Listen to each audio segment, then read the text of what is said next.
It's been 9 long years since the filming of Supernova. Why it took that long? There's a lot of answers, there's a lot of reasons, but a lot of technical errors and a lot of naivete and also lack of preparation from my younger and less experienced filmmaker self. I felt almost embarrassed to put out work that was no longer representative of myself or really anybody that was involved in the project.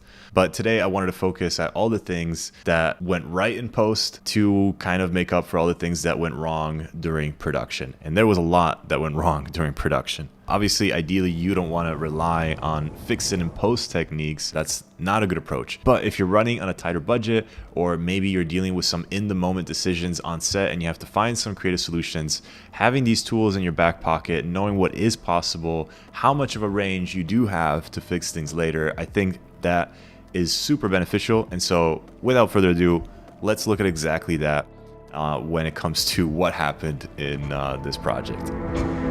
All right, so the first major thing that made this project kind of like unshowable was the noise. Not so bad during the day, but for the night scenes, it was rough. It was really bad. So this was an impossible thing to fix until literally a couple years back, where I saw the results from denoising programs like Topaz AI. So seeing that, I was like, maybe there's a chance for my project.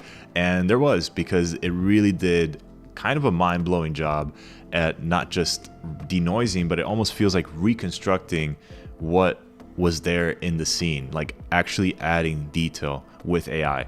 So their models are constantly improving. I've definitely had amazing results from them, and I highly recommend them if you have noisy footage. It was such a lifesaver. So that was point number one. Now the second issue was that we're using these really vintage old anamorphic lenses from like the Soviet Union, and of course I picked them for their characteristics, for their imperfections, even how they looked, but that has some drawbacks in terms of some of the lens dirt that's literally impossible to clean without a full complete rehousing of the lens. Once a lens gets old, it gets dirty in ways that are uncleanable on set, and so a lot of times we ended up with footage that had these dirt spots and things that needed heavy cleanup. And that again was something that was not possible at the time. But later down the road with tools from Adobe like Content Aware Fill in After Effects, those were again game changers for removing these little tiny spots without having to do a ton of paint over work, because there was just no time or money for any of that. So this again was another huge solution, and this can apply to something as small as lens dirt in your scene, all the way to objects, cars, logos, and especially now with all the new AI advancement and the new releases that even Adobe just included within Premiere Pro, you can see that with smart selection, object replacement, and just all their AI stuff that they're doing, these problems are definitely going to be of the past, and to fix them, it's going to become consistently easier. So I'm really excited about that. And now finally, the third element was New York itself. Sometimes I feel like New York has a great way of assisting you in your dreams and your projects. You know, there's people that are just down to help, down to be a character in your project, down to lend you their location after a conversation. These were all moments that really helped with the project because we had no permits and no money. So that was the only way it could be filmed all over New York. Cameraman, take this. God bless you. But of course, the downside of that is the lack of control that you get from that. When you're doing things run and gun, you know, you don't have control over lighting, over the street, over people in your scene. That, you know, sometimes, like this lady sitting in the back of the scene, was kind of a problem because they can be distractions. They can be story beats and elements that should not be in your scene. And so what happens when you can't control that on set? Well, you have to rely with some paint out work in post. Now, back then, what I had to do was creating basically a clean plate of the interior of this local bar, and I just, with the clone stamp tool, very easily removed this person in a still frame, and then I brought that in After Effects so that I can kind of track that in place over the window. And so now that kind of distracting thing in the center of screen bobbing their head is gone and replaced with a nice even background. And these are constant things that we kind of had to fight against, from even simple branding on this satellite dish. There's things that you just don't want in your scene that don't belong there, they feel distracting. And so anything that draws your audience's eye to a part of the screen that's not necessary, that's not intended, definitely look to fix that. And so hopefully with these different techniques that we covered, you can see that you can recover a lot of previously unrecoverable footage. And that was the case for this short. This is without going into all the audio stuff. I used a lot of enhanced speech in Premiere, at the time in Premiere Pro Beta, and I was able to clean up takes, in-camera takes, that I had no ADR lines for, that I had no, professional audio for.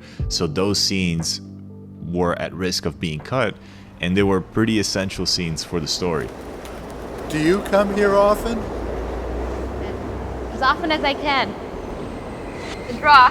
So having these ways of repairing something that was previously impossible is definitely a game changer, and these things should be embraced. Like I said, it's not something you should rely on, but the fact that these tools exist and you can still make something that maybe belonged in the trash bin still viewable in 2024 definitely shows the potential of AI and these different creative ways to essentially evolve as a filmmaker and as a storyteller.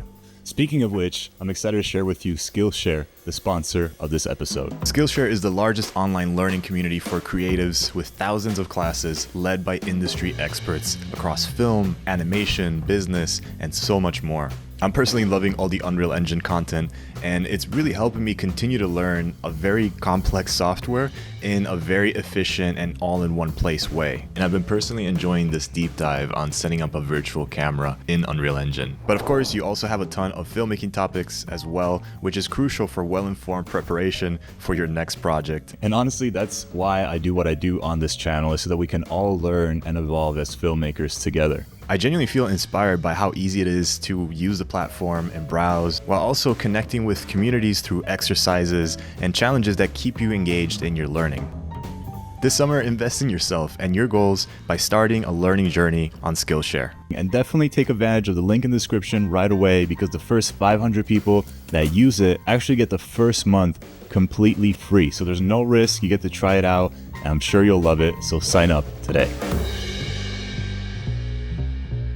All right, I hope you enjoyed this overview of the mess that was recovering Supernova. I am super proud of the end result. I think the story is what matters. So despite its technical limitations, I am so happy about the experience, the friends that helped me make it, and everything that was the struggle to make this project happen. Also, by this point, I should say that the short film Supernova has been released, and you can watch it on my website for free. This includes a ton of exclusive bonus content and behind the scenes, so check it out at kriscoart.com/supernova. And while you're there, I would love for you to check out our shop. We just launched some really cool new packs, hand-drawn elements, as well as glitch effects, and so much more. But most importantly, don't forget to take advantage of signing up to Skillshare with my link.